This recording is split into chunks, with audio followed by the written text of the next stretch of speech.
একটা অদ্ভুত বাস্তবতা আছে আমাদের সমাজে। আপনি যদি একজন মেয়ে হয়ে জন্মান, তাহলে আপনার জীবন কেমন হবে তা অনেকটাই নির্ভর করবে আপনি কতটা সুন্দরী। হ্যাঁ, শুনতে নিষ্ঠুর লাগলেও এটাই সত্যি। একজন মেয়ের রূপ যেন তার সব যোগ্যতা, স্বপ্ন গুণাবলীর থেকেও বড় কিছু। হ্যালো এভরিওয়ান, আসসালামু আলাইকুম। কেমন আছেন সবাই? আশা করি সবাই ভালো আছেন। আলহামদুলিল্লাহ, আমিও ভালো আছি। আজকে আবার নতুন একটি ভিডিও নিয়ে আপনাদের সামনে আসলাম। ততক্ষণ পর্যন্ত সাথেই থাকবেন। যদি আপনি গায়ের রঙে উজ্জ্বল হন, চেহারায় মনকাড়া হন, তাহলে আপনার চারপাশে সবাই একবারে বদলে যাবে।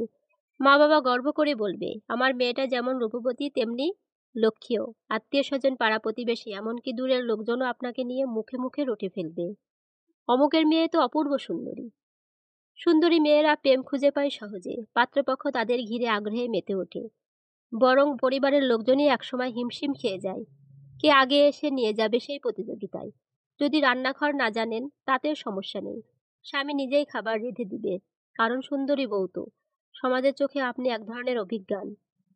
কিন্তু যদি আপনি তথাকথিত সুন্দরী না হন, তখনই শুরু হয় আসল লড়াই।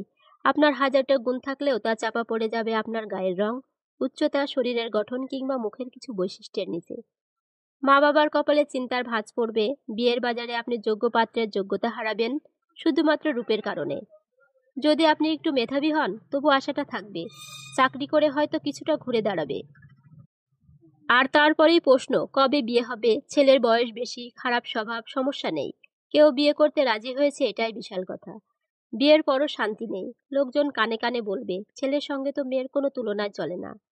আপনি এক ধরনের তাচ্ছিল্যের পাত্র হবেন, শুধু রূপে পিছিয়ে থাকার কারণে। আর প্রেম, কেউ ভালোবাসলেও হয়তো শেষমেশ বিয়ের দিন এসে বলে দেবে, বাবা মা রাজি না, তুমি তো জানো, তুমি দেখতে একটু। বাক্যটা শেষ না করলেও আপনি বুঝে যাবেন এ ভালোবাসা ছিল শর্ত সাপেক্ষ। আপনি যদি একটু মোটা হন, কালো হন বা তথাকথিত আদর্শ ফিগারে না থাকেন, তবে আপনার প্রতিটি পদক্ষেপ কেউ না কেউ বলে উঠবে, এই জামাটা কি তোমায় মানায়? ওর মতো হলে মানাতো। আপনি নিজেকে দেখতে ভালোবাসলেও সমাজ আপনাকে আয়নার সামনে অপরাধ বোধে ভোগাবে। এটাই বাস্তবতা। এ সমাজে অসুন্দর মেয়ে মানেই চাপা পড়ে থাকা প্রতিভা, অসম্পূর্ণ স্বপ্ন আর অনাকাঙ্ক্ষিত ভালোবাসার গল্প। রূপ না থাকলে ভালোবাসা পাওয়া যায় না, সম্মান পাওয়া যায় না, এমনকি সুযোগও দেয়া হয় না নিজের কিছু প্রমাণ করার। এই সমাজ আমাদের শিখিয়েছে, একজন মেয়ের জন্ম যদি হয় রূপহীন, তবে সেটাই তার সবচেয়ে বড় অপরাধ। আজকের মতো শেষ করছি আমার